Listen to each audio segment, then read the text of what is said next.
Welcome to The Awakened Heart, a podcast for healing women, a place where your voice matters, your body is sacred, and your journey home to yourself is honored, no matter how winding the road. I'm Autumn Moran, licensed professional counselor, life coach, yoga instructor, all these things I do specializing in working with late diagnosed neurodivergent women and trauma survivors. Sorry for the laugh. Those are serious topics. I just forgot what I was about to say. New episodes drop every Wednesday and Friday, so be sure to follow, subscribe, do what you need to do so you never miss an episode. And if today's episode resonates with you, I'd be so eternally, not internally. I guess grateful internally as well, but I'd be so grateful if you'd share it with someone who needs to hear it or simply leave a comment, because that also helps other women find this space and know that they're not alone in their healing.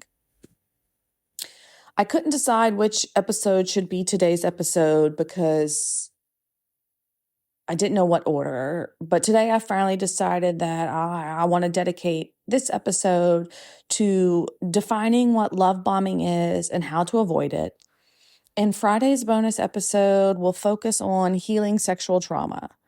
This is going to be for anyone who has ever had a situation that was violating, even if you feel it wasn't that big of a deal, or that it wasn't trauma or an attack because you didn't fight back or because you went along with it. I want to deep dive into all levels of sexual trauma and what it takes to start healing, because it happens so fucking much and no one seems to be trying to shift the fucking social norm. So I want to have a conversation about the people that have to suffer in silence and what to do when you just are haunted by it, are bothered by it, have to relive it, get triggered a lot. I want to try to give you at least a little piece of peace.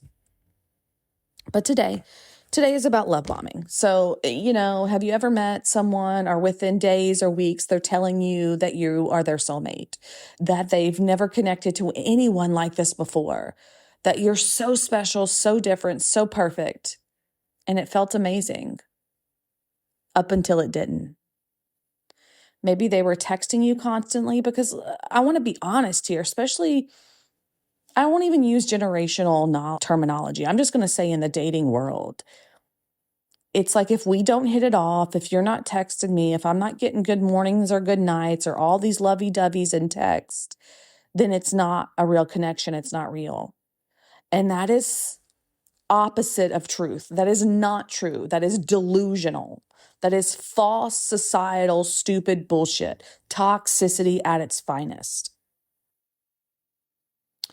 So if they're not texting you constantly, showering you with gifts and attention, planning your future together before you've even been on 5 dates, and maybe you felt like finally someone sees me, someone gets me. Finally, you think someone loves you the way you've always wanted to be loved. But then something shifts. The person who couldn't get enough of you suddenly starts to criticize you. And sometimes it starts in jokes, air quotes, jokes, jabs that are funny, just joking. Oh, I'm just being silly. The person who said you were perfect starts finding fault in things that you do. The intense love may have turned into control, intense control. And maybe you have been left confused, hurt, wondering what you did wrong. That is love bombing. And it's not love. It's a manipulation tactic. It's the opening move in an abusive relationship. And it's designed to hook you fast and hard before you have time to think clearly and see that person for who they are. Today, we're going to talk about what love bombing actually is, what it looks like in different contexts, and why it works so well, especially on neurodivergent people and trauma survivors. And most importantly, I want to talk about how to protect yourself and recognize the difference between genuine connection and manipulation. Because here's what I want to convey. If you've fallen for love bombing, you're not stupid. You're not broken. You are a human being, and love bombing is specifically designed to exploit normal human psychology and bypass your better judgment. Yeah, it's wild, right? So let's break this down so you can see it coming and protect yourself. So, a clear definition of love bombing is this. Love bombing is the practice of overwhelming someone with excessive attention, affection, and flattery early in relationships in order to manipulate them. The term was coined by a psychiatrist named Dr. Margaret Singer in the 1970s when she was studying cult recruitment tactics. And that should tell you something right there. This is a cult tactic. It's how cult recruits members. It's how abusers secure victims. It is manipulation, not love. And the bombing comes in because it's not a gentle shower of affection. It's a bomb. It's an assault of attention and affection designed to overwhelm your defenses. It's too much, too fast, too intense. And that's the point. The goal is to overwhelm your ability to think clearly, to bypass your judgment, to create such intense feelings so quickly that you're hooked before you have time to see the red flags. And I want you to stick with me if you're like, but Bob, that's not Bob. That's not love bombing because Bob's not that smart. He's not that calculating. This can be a learned behavior. This doesn't mean they're sitting there scheming and tapping their little hands and me. It can be Bob. Love bombing works by creating intense attachment quickly through dopamine flooding. Your brain is literally getting high on all the attention, affection, and validation.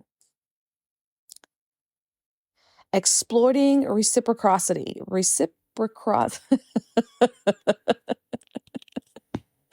They're exploiting your desire to give what you get.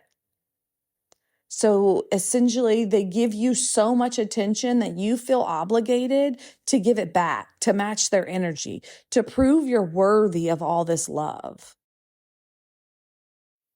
And this sets you up later for devaluation. Once you're hooked, once you're attached, once you've reorganized your life around this person, they pull back or start to criticize. Essentially, their mask begins to fall. And you'll do anything to get back to that initial high of being loved so intensely. This is what creates a trauma bond from the very beginning. The intensity, the rush, the overwhelming nature of it creates the same neurochemical patterns as trauma bonding. You're being conditioned from day one. This is equivalent to a drug substance addiction, an addiction. Because the high that you get from the bombing wires into your brain that's a hit, that's a hit, that's a hit. No matter what the consequences are, I can get high from this eventually. So you keep going back. So you keep sticking with it. So you keep giving them second chances or dismissing them or minimizing, blaming yourself. And it's not just romantic relationships. I mean, most commonly, love bombing happens in relationships. But it happens in friendships, the new friend who immediately makes you their entire world.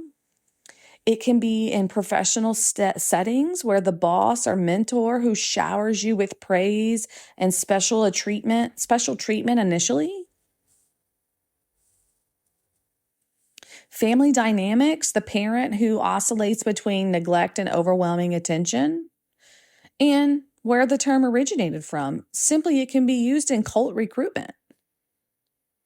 And there's a cycle. Love bombing is typically the first phase in a predictable cycle. First, you have the love bombing phase. This is the idealization phase. You're perfect. You're special. You're their soulmate. They can't believe how amazing you are.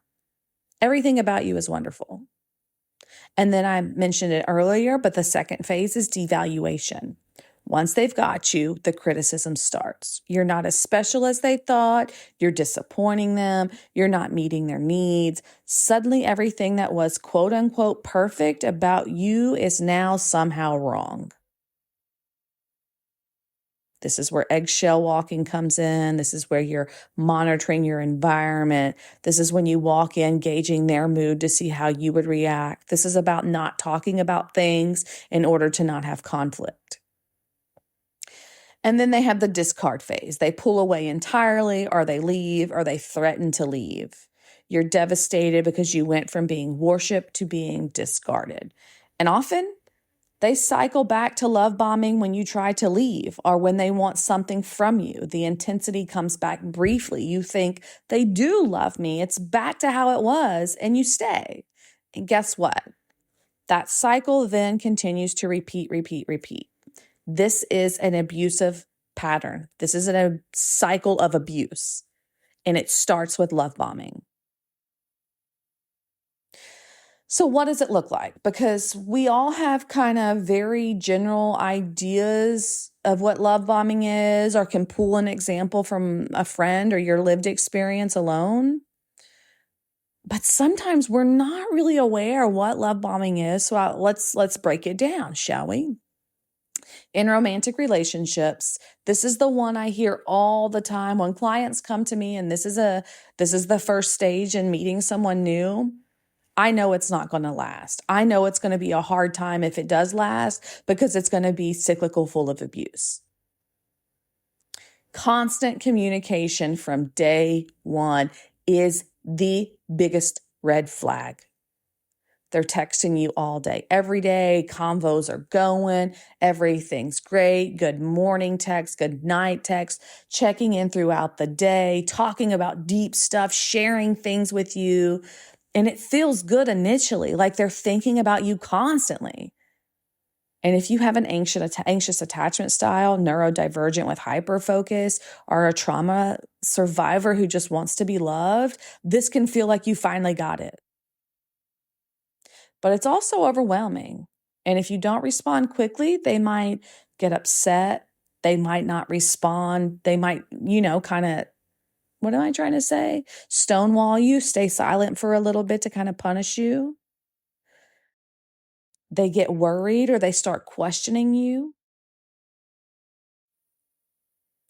Maybe they have intense declarations from the very early start. I've never felt this way before within the first few dates. You're my soulmate. You're my twin flame. You're the one. Before you even know it, I love you is at the table within days or the first few weeks, month, few months. I mean, these things feel amazing, but they're not based on actually knowing you. They're based on the fantasy of who they want you to be. This happens a lot too, and this is really silly. I don't understand this. To me, this is a red flag. I don't feel comfortable with this part in my personal life, but I see where people can get caught up. But that future faking, planning your entire future together before you've had time to even know each other, talking about vacations or holidays or trips or events before you've even went out on your own date, or before it's even been 6 months. I'm talking about within weeks and months of meeting each other. You are essentially still a freaking stranger to this person. I don't care how much of yourself you've shared, because they've been so open and available for the sharing. It's not all of you. Your actions, your daily habits, your morals, your bad side, your good side, your stressors. Like, let's get real. And I want to say this, and I might say this a couple of other times through this, but when it comes to dating someone, it takes about 6 to 12 months for their true colors to really show. So hold yourself tightly close during those first 6 to 12 months. And I'm not like, girl, count down the days and at 6 months, start saying, I love you. I'm talking about give it the full year to really invest. Let someone show you who you are and take the time. There is no rush. And which comes to the next one, pushing for immediate exclusivity. I want you to be my girlfriend, boyfriend on the second date. Deleting their dating apps. I only want you. Big fucking red flag. Wanting to be exclusive isn't inherently bad, but the speed and pressure are the red flags. Healthy relationships can take time to build commitment and exclusivity. Can't talk today. Can't pronounce hard words. What about excessive gifts and grand gestures? Flowers at your work, expensive gifts, surprising you with elaborate dates. Again, gifts and gestures aren't bad, but the excess and the early timing are manipulation. They're creating obligation and dependence. I don't even think a lot of people do this unless they have a shit ton of money now, because like just with my clients and experiencing the dating world, sometimes it doesn't even get to this. So this is where that cliche of love bombing comes in. Well, he doesn't buy me flowers. He doesn't buy me gifts. He doesn't take me shopping. He's just so good with his words and he says such nice things. That's just because of the absence of presence and showering of presence isn't there doesn't mean it's not love bombing. And what about constant presence? They want to spend every moment together. They show up uninvited because they missed you. Maybe they want you to know where you are at all times, framing it as caring, but actually it's about control and surveillance. And this goes to my beef with people sharing their locations. Some of it's got out of hand, guys. But like, again, if you need to share your location with someone so that people know you're safe, friend or family, not your boyfriend you've just met within the past year, not the boyfriends you've met within a month, a couple of weeks, a few months. You do not need to know where they are. They do not need to know where you are. The only reason you would be sharing your location is for safety, not for control or accountability. Sorry about the kitty cat. He's meowing. Not quite sure. Let me open the door. What about mirroring? This can happen in any situation. I'm not saying it's just a neurodivergent situation, but mirroring suddenly, like if you feel that they just suddenly love or that they automatically love everything you love, they have the same values, the same goals, the same interests. This is where those hour-long conversations start at the very beginning where everything matches up, right? Right. No. No one is just like us. They're like the perfect reflection of you, right? But it's not genuine. It's them becoming whatever they want you, whatever they think you want, so that you'll fall for them faster. They're wearing a mask, hence going back to that 12-month mark. I'm not even going to say 6 months anymore, especially for the anxious attachment style folks. Give someone a full freaking year. I know I sound old. I know I sound outdated. I hope I'm not too tone deaf. I am just anti-establishment. And I am all about taking the time and making sure it is right before you're in something that you wish you'd never gotten into. Sometimes love bombers can create a sense of us against the world narrative, building intimacy through sacred secrets or trauma bonding. No one understands us. Your family and friends don't get our connection. This creates isolation while feeling like special intimacy. This is love bombing. What about moving major milestones extremely fast? Moving in together early within weeks or a few months, getting engaged within months. Sisters, slow the roll. Do not let people, family, society, magazines movies, friends, family, I don't care who they are, pressure you into getting into a relationship so that you can be married, so that you can be engaged, so that you can live the prescribed life that's supposed to be the trick, that's supposed to be the answer to it all.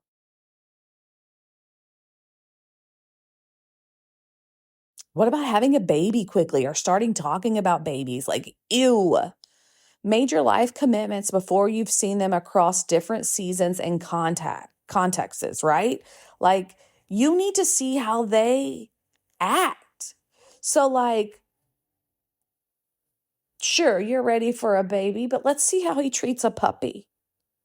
Let's see how he treats a brand new being that makes messes and tears up the house or does bad things. Let's see how he treats strangers. Let's see how he treats other strange women, especially waitresses, servers. Let's really see how they think of women and what their role is before we put a ring on it. I got beef, ladies. I got beef. I'm so tired of people mistreating people. I just got beef, right? And love bombing is isolation disguised as romance. I just want it to be us. Let's skip the party and stay in together every time. Your friends don't need you as much as I do. They frame isolation as romantic exclusivity, but they're cutting you off from your support system. And what about best friends? What about, I'm not best friends. What about in friendships? You got that instant best friend.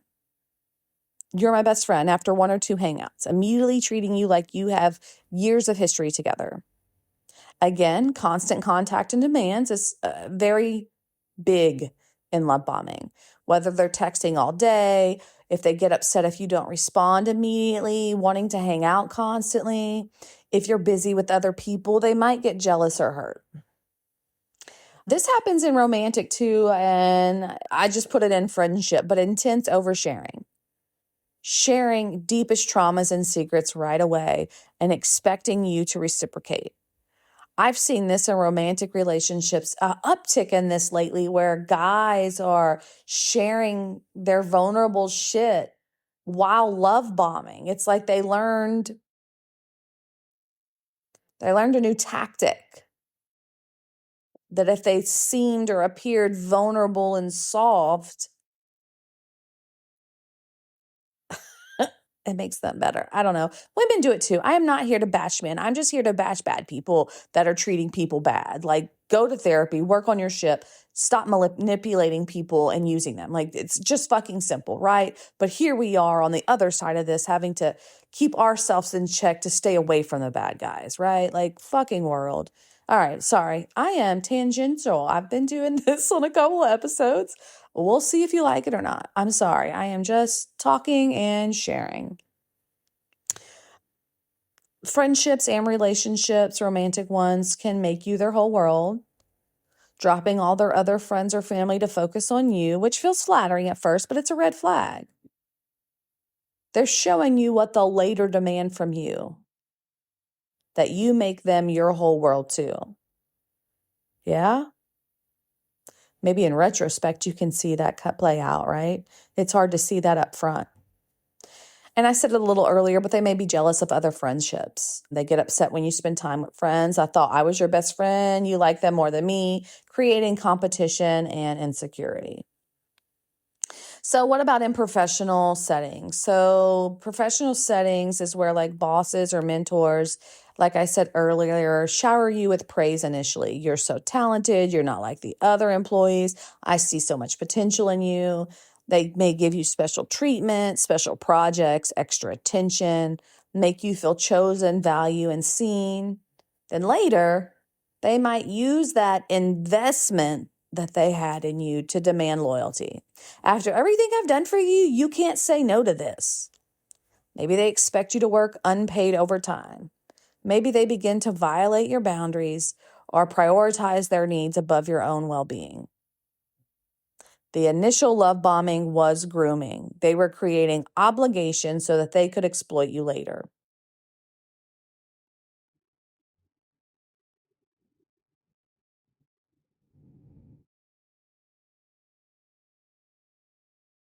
And I'm going to say this because I think it's a true thing too. I don't know if it's a true thing because I'm not like this and I haven't had anybody report this to me.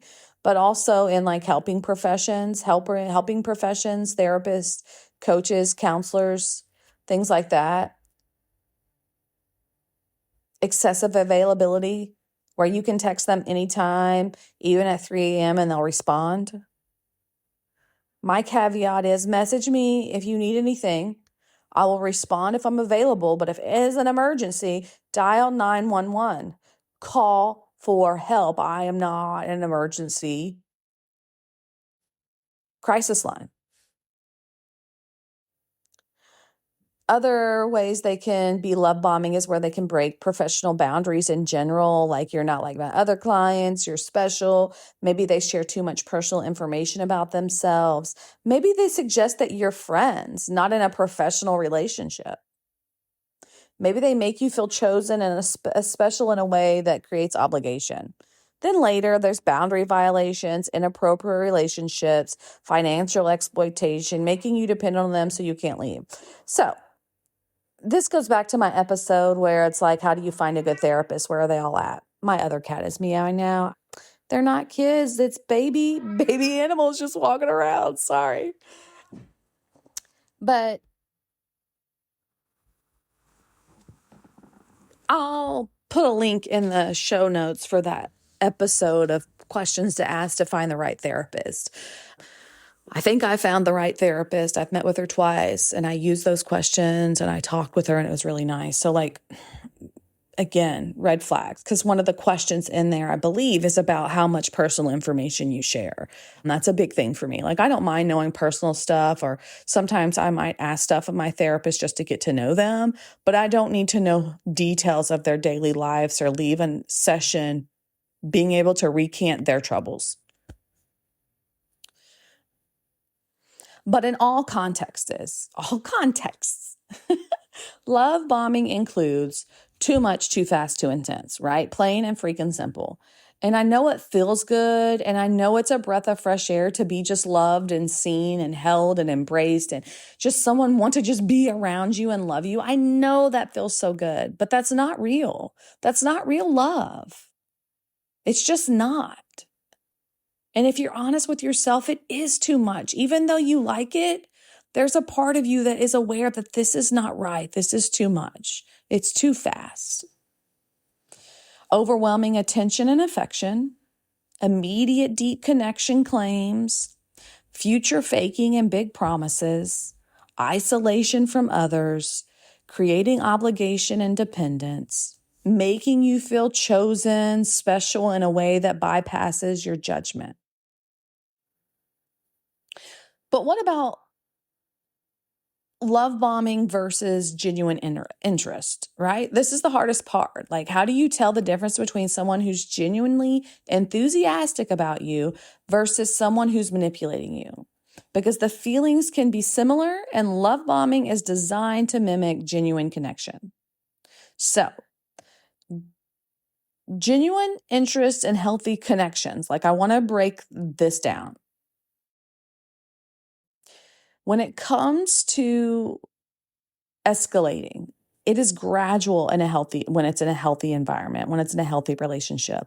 The intimacy, the commitment, and intensity build as you actually get to know each other.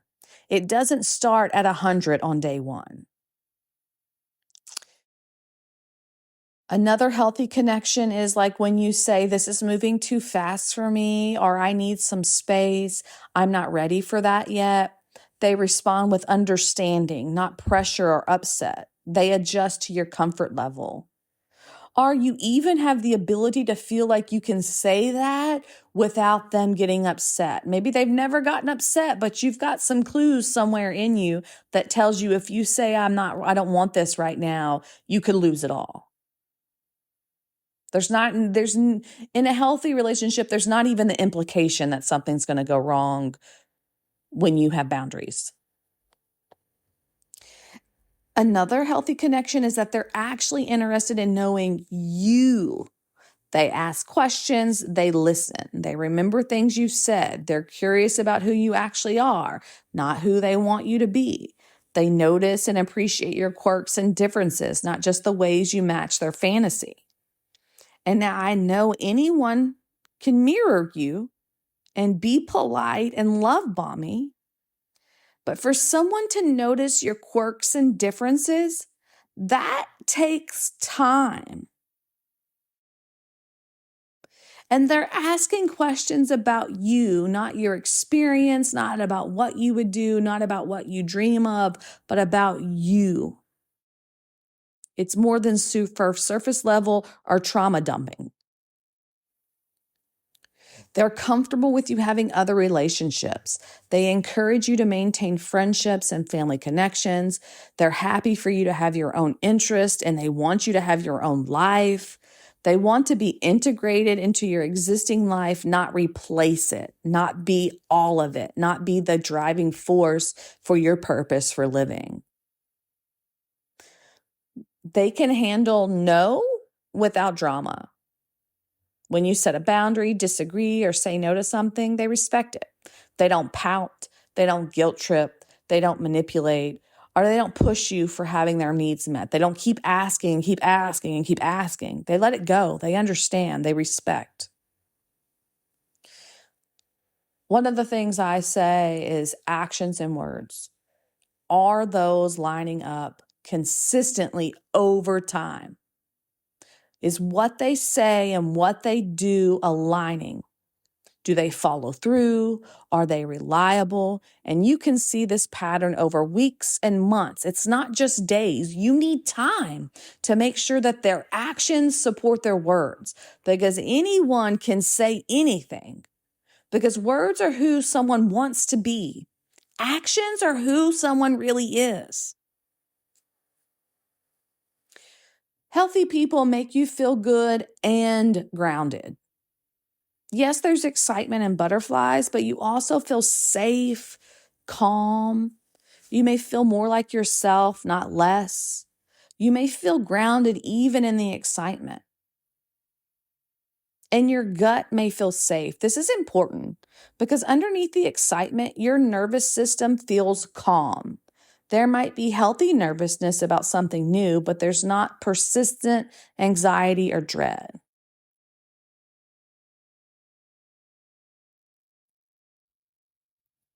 So love bombing and manipulation. It's intensity from day one. Like I said earlier, it starts at 100. They push for more than you're comfortable with. They're always pushing for more time, more commitment, more intimacy, more access. But if you're eager, if you're unloved, underloved, if you have an anxious attachment style, this won't feel like too much. This will be like, I'll do whatever you need. I'll do it. I'll do it. I'll do it. If this is what love is, I'll do it. This is love. This is finally love. I found it. I'll do this. I'll do this. Don't fool yourself. This is manipulation. They don't see the real you. It's just the fantasy of you. They love the ideal of you, but not you, not the reality. And when the reality doesn't match their fantasy, they get upset. They want to be your whole world. They react poorly to boundaries. You can't say no or slow down or I need space or I don't like that or let's go here or let's do this. Let's do this. Can you help me here? Words and actions aren't going to match. Or their actions are performative. They say all the right things, but their actions don't back it up. Or their actions are grand gestures designed to impress, but they're not genuine care. There's a performative quality to it all. Is it in front of people? Is it on socials? Is it so everyone can see? You know. And they make you feel amazing, but also overwhelmed. Yes, like I've said, it feels good to be wanted so intensely. I'm not denying that. But it also feels like too freaking much. You feel off balance, swept up, not quite in control. There's a cognitive dissonance there. It feels good and wrong at the same time. Going back to the gut. Your gut feels uneasy. Even though you're excited, there's anxiety. There's a part of you that feels like this is too much. This doesn't feel right. Your body fucking knows. Listen to it.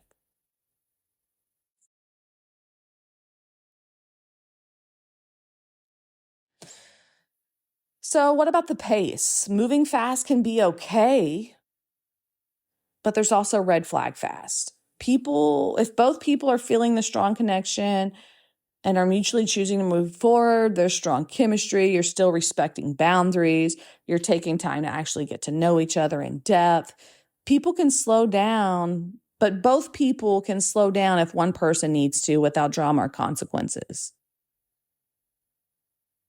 You're introducing family and friends because you want integration, not isolation.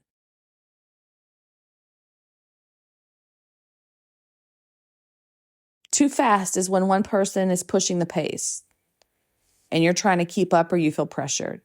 There's no time to breathe, think, check in with yourself, or consult people you trust. There's isolation from your support system, from all the time you're spending together. Your relationships are suffering. Major commitments are happening before you've seen this person in different contexts. How they handle stress, conflict, disappointment, daily life, different social situations. You can't slow down without consequences. You feel swept up. The pace itself feels like a part of the manipulation. Like if you had time to think clearly, you might see things you're currently missing. What about healthy intensity versus manipulation? Strong feelings develop and grow as you get to know each other. Whereas a manipulative intensity is overwhelming feelings designed to specifically bypass your thinking and judgment. Healthy intensity is where passion includes respect for boundaries and autonomy.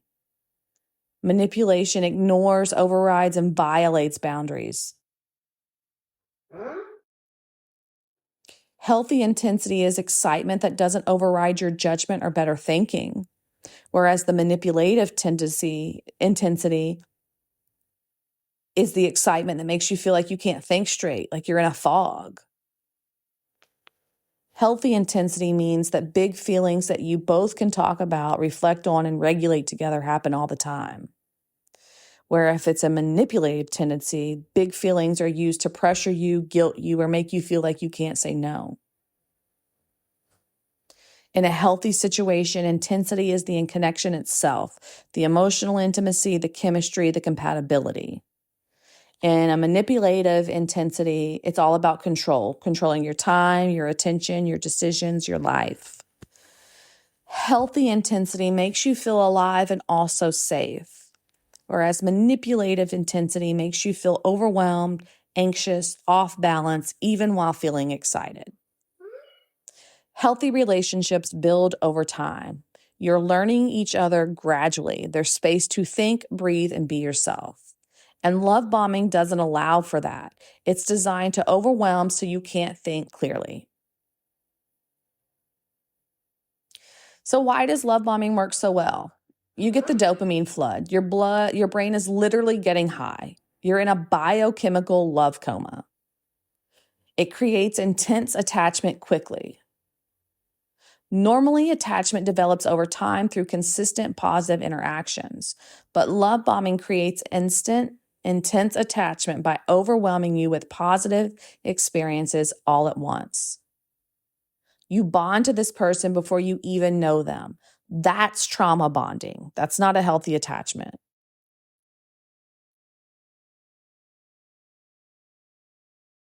It mirrors cultural narratives. Think about romantic comedies, romance novels, love songs. We're taught that real love is all consuming, overwhelming. I can't live without you. Love at first sight, swept off your feet. Love bombing mirrors these narratives. So it feels like what love is supposed to feel like. We've been primed to think this intensity is romantic and not dangerous. Everyone wants to be seen, chosen, valued, loved, and to be special. Everyone wants to matter. And love bombing exploits these fundamental needs. It's not weakness to want these things because that's human. But love bombers weaponize normal human desires.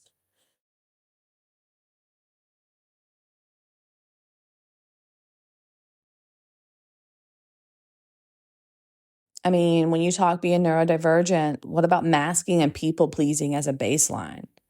I mean, you've probably spent your whole life fawning or people pleasing as a survival strategy. Your love bomber's intensity matches your intensity of trying to be accepted and people please. So it feels familiar. It feels like finally someone who matches my energy. But their intensity is about control, not genuine passion. They're not matching your authentic self. They're matching your people-pleasing self. They're exploiting your tendency to adapt and accommodate. I mean, neurodivergence and like your hyperfocus, your special interest, your natural intensity, it is great, but that's not what love bombing is, because their intensity is performative and manipulative, and your intensity is authentic.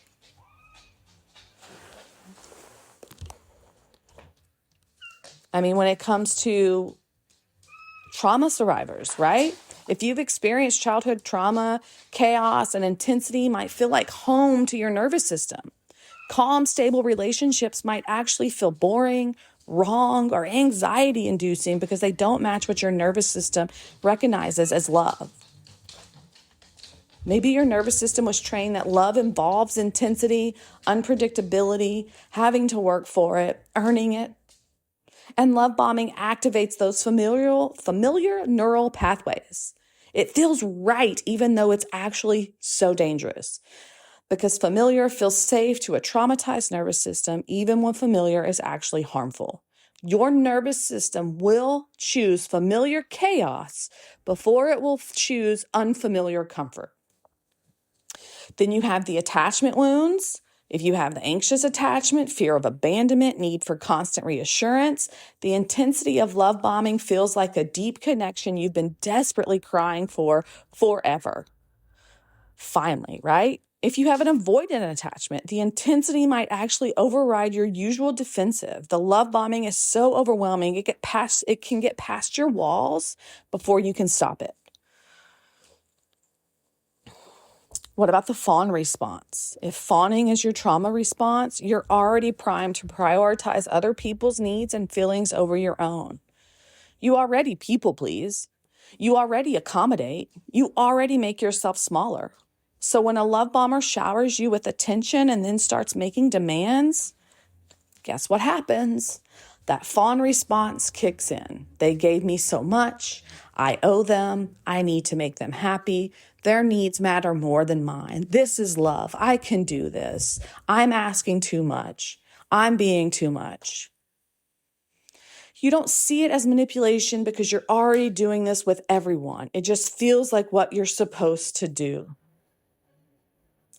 And what if you're starved for love? My dears, if you grew up without adequate love, attention, validation, care, if you were emotionally neglected or abused, love bombing feels like finally getting what you've needed as a child all your life, what you've dreamed of. You're so hungry for love that you'll take it in any form, even unhealthy ones. You don't want to lose it, so you ignore the red flags. You don't want to set boundaries because boundaries might make them leave. And losing this love feels like it would destroy you. What about low self-worth? If you don't believe you're worthy of love, if you think you're fundamentally unlovable or damaged, love bombing feels like proof that someone sees your value. And you're afraid that if you set boundaries, ask them to slow down, or express any needs of your own, they'll realize you're not actually that special and they'll leave. So what happens? You become smaller, more accommodating, ultimately ignoring your own discomfort to keep them. If you come from trauma, you might genuinely not know what healthy love looks like. You might think that intensity equals passion, jealousy equals care. Oh, girl, you get so jealous, it's so cute. Oh, that makes me want to burn fire. Control equals protection. Volatility equals passion. Drama equals true love. So if that's your definition, love bombing feels like love to you because you don't have a healthy reference point. Get a therapist. Find real love. Get some group therapy. Take some courses. Read some books. That's not love. If any of those equals, you were like, yeah, girl, that's me. Read a book. Listen to a podcast. Learn how to love yourself. Build your self-worth. Learn what the definition of love is, what a healthy relationship is. For neurodivergent trauma survivors, which is many of you listening, you're dealing with all of these vulnerabilities at once.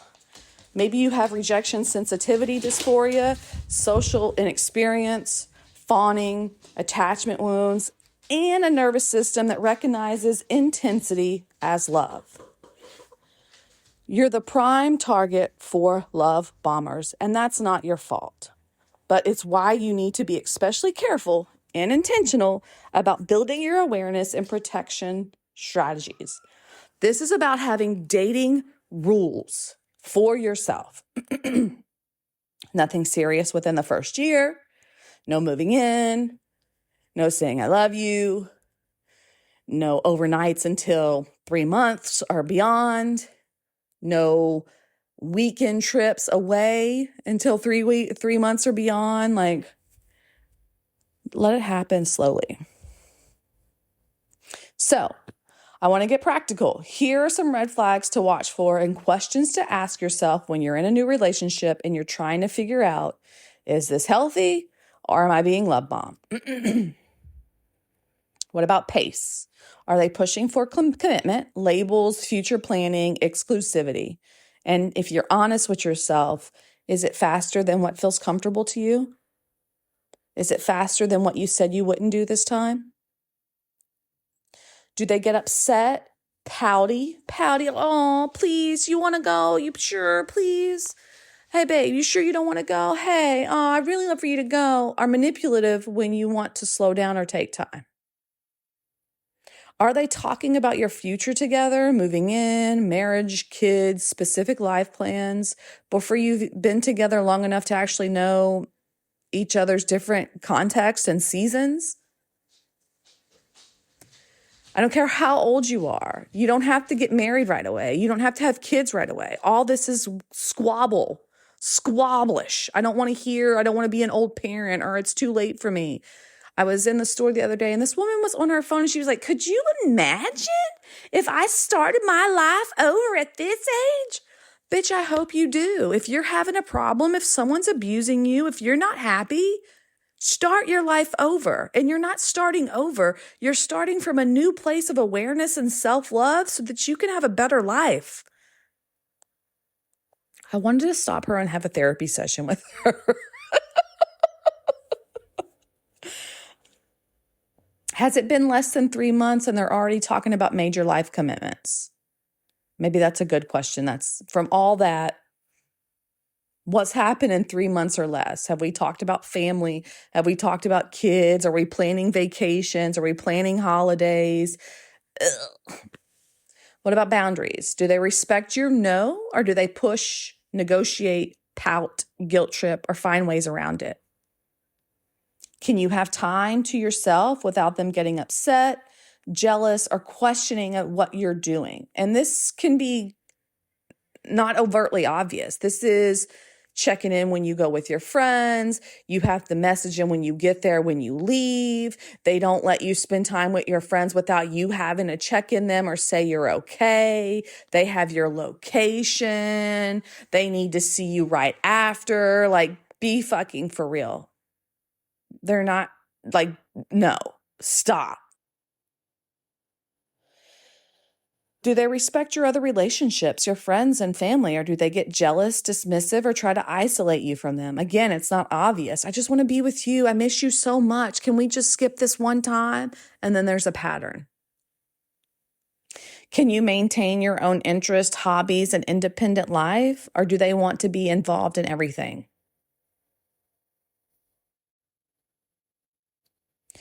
When you express a need or concern, do they hear you and adjust, or do they get defensive and make it about them? And this might not happen till later. Their mask might still be on. But you'll see subtle shifts or some little jab or some little negative consequence come out because they can't hold it for too long. And if you feel any sort of like, what was that? That's that consequence I'm talking about. Why did he say it like that? That after we talked about that, he did say that. Yeah. Red flag. Again, just saying men. I don't want to assume everyone's queer. I'm just using heteronormative, but we could say gals too. Maybe I'll try to switch it up. My bad. Where am I in my notes? Ooh, how do they talk about their exes? If all their exes are crazy or abusive or problem, there's a red flag. That means they're not taking accountability. Do they take responsibility for their mistakes and apologize genuinely? Like apologize, offer change, and then actually change in action?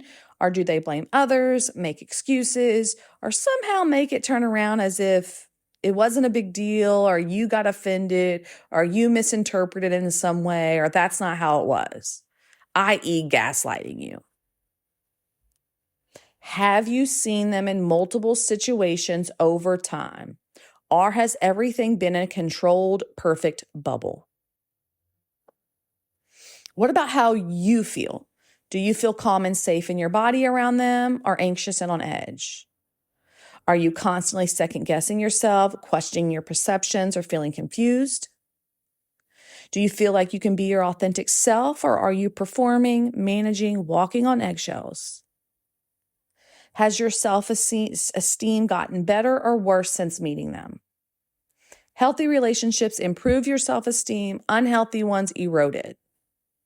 Are you seeing your friends and family less than you did when you started this relationship? Do you feel like yourself, or like you're becoming someone else to keep them happy? Is there a part of you that feels relieved when they're not around, even though you miss them? And what about questions to ask yourself when you've got swept up? If this person disappeared tomorrow, will I feel relief or devastation? Maybe a little bit of both. What about, would I be okay with my friend, sister, daughter in this exact situation? If you'd be worried about someone you love in this situation, pay attention to that. Am I making excuses for the behavior? They had a hard childhood. They're just really passionate. They were stressed. I'm being too sensitive. They didn't mean it that way. If you're doing that, something is wrong. Healthy relationships don't require constant excuse making. Can you be fully yourself with this person? Are you adjusting yourself to keep them happy? Are you managing in some way? What would happen if you set a boundary right now? No, I can't do that. This is moving too fast for me. I need to slow down. I'm not comfortable with that. I don't want to do that. Do they respect it? Do they get upset? What happens? Am I losing myself or finding myself in this relationship? Are you becoming more yourself, more authentic, more clear about who you want and what you want? Or are you becoming less yourself, more anxious, more uncertain, more unclear about your own preferences and needs? What are your trusted people saying? If multiple people you trust are expressing concern, listen to them.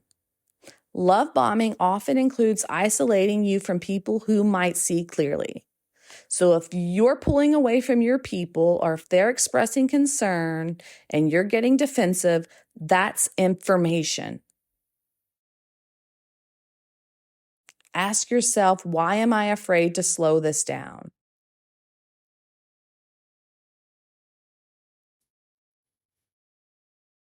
What about, do I feel like I'm choosing this, or like this is happening to me? So how to protect yourself? The first step is education, which you're doing right now by listening to this episode, knowing the signs of love bombing, understanding the tactics, and then building your ability to recognize manipulation. Trust that if something feels off, it is. Your gut is giving you information, even if your brain is rationalizing. If you are a neurodivergent, trauma experienced person, you have pattern recognition ingrained, hardwired in your brain that you don't even have to think about to use. So if you clock that something's not right, if you clock that something feels off, that is fucking truth. That is your hardwire being telling you something's wrong.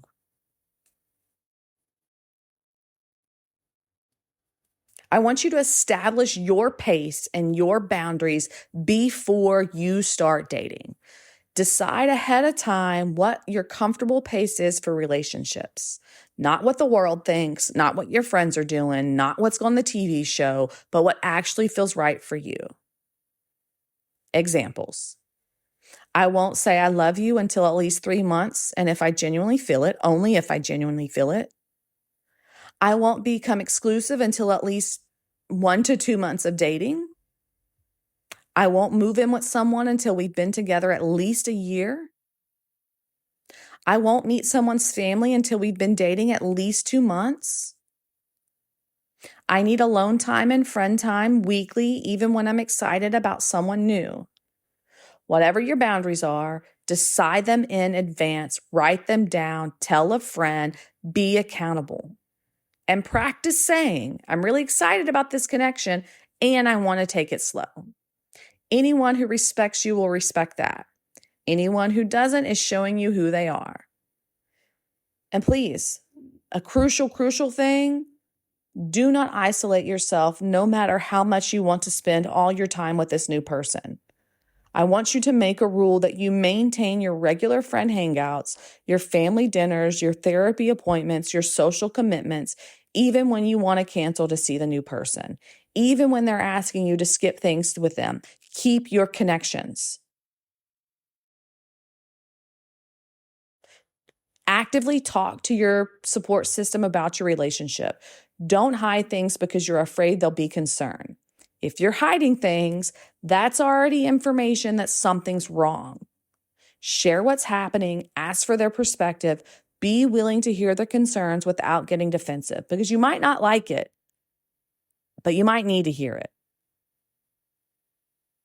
You need to see someone across multiple contexts over time, over a lot of time, over a lot of contexts, over a lot of situations. How do they handle stress? How do they handle conflict with you and strangers? How do they treat people who can't do anything for them? Customer service, wait staff. How do they act when things don't go their way? How do they handle disappointment? What are they like when they're tired, hungry, drunk, overwhelmed? What are they like when they're traveling? What are they like in the airport? What are they like around their friends and family? What are their friends like? How do they handle your boundaries? Are they consistent over weeks and months? This is important shit to know before you give your heart to anyone. And these are not things you can just ask and they answer. You have to see this in real time, in real action. You need weeks and months and years to see this. Here's my hard rule. Wait 6 to 12 months before making any commitments like exclusivity, saying I love you, meeting families. Wait at least a year before you move in, getting engaged, or other major life decisions. Maybe meeting families and saying I love you 3 to 6, but more of the 6-month mark. But 6 to 12 months. Before 6 months, girl, it's an audition. And you need to be the casting director paying attention to all the facial expressions, to their mannerisms, to their intentions, to what they're doing, what they're really saying. This isn't about being overly cautious. This is being appropriately careful with your heart and your life. Please trust your body. Your nervous system gives you information that your thinking brain might miss or rationalize away. So learn to distinguish between this, right? This is new and I'm nervous, but I feel safe. So energizing butterflies, excitement, but underlining calm. And then you have this doesn't feel right and I'm anxious. Your stomach's in knots, persistent tension, tightness in your chest, feeling on edge. And please, if you are getting outside perspectives and your friends are telling you that something's not healthy, that there are red flags, that they're concerned for you, find an exit strategy. Something is wrong. And if you can't leave, get into therapy with that partner, not just you, couples therapy.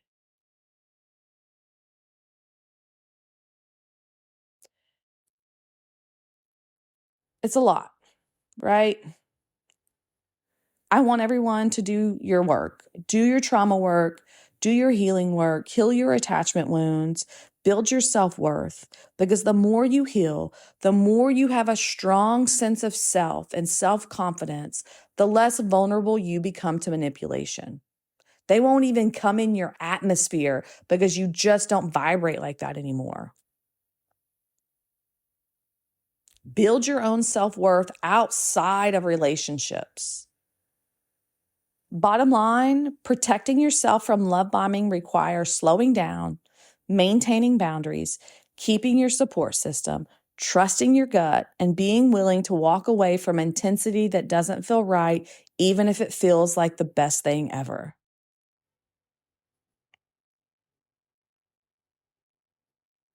What about green flags? Let's talk about green flags before I close. And I think I've said it because when we talked about the intensity, but I want to have some good things to look forward to so you're not just spotting all the dark things, the red things. They respect your no immediately and without pouting or pressure. They're genuinely interested in knowing the real you, asking questions and really listening. They have healthy relationships with other people in their lives. They take responsibility for their mistakes and apologize sincerely with changed action. They're consistent over time. They're the same person in different contexts. Your gut feels calm and safe with them even when excited. They can handle feedback and different perspectives without getting defensive or being mean to you. They're patient with your pace and boundaries. So, the dating world's a wild space. The world's a wild space.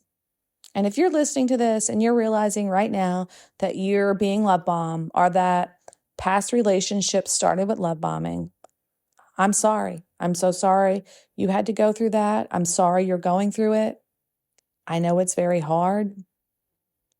Love bombing is insidious because it exploits something beautiful and vulnerable. Your desire to be loved, seen, chosen, valued, and special. It takes that beautiful hope that we all have and it weaponizes it for manipulation and control. And if you fell for it, if you missed the red flags, you've got swept up, that doesn't mean you're stupid or broken or bad at relationships. It means someone with manipulative intentions exploited normal human psychology.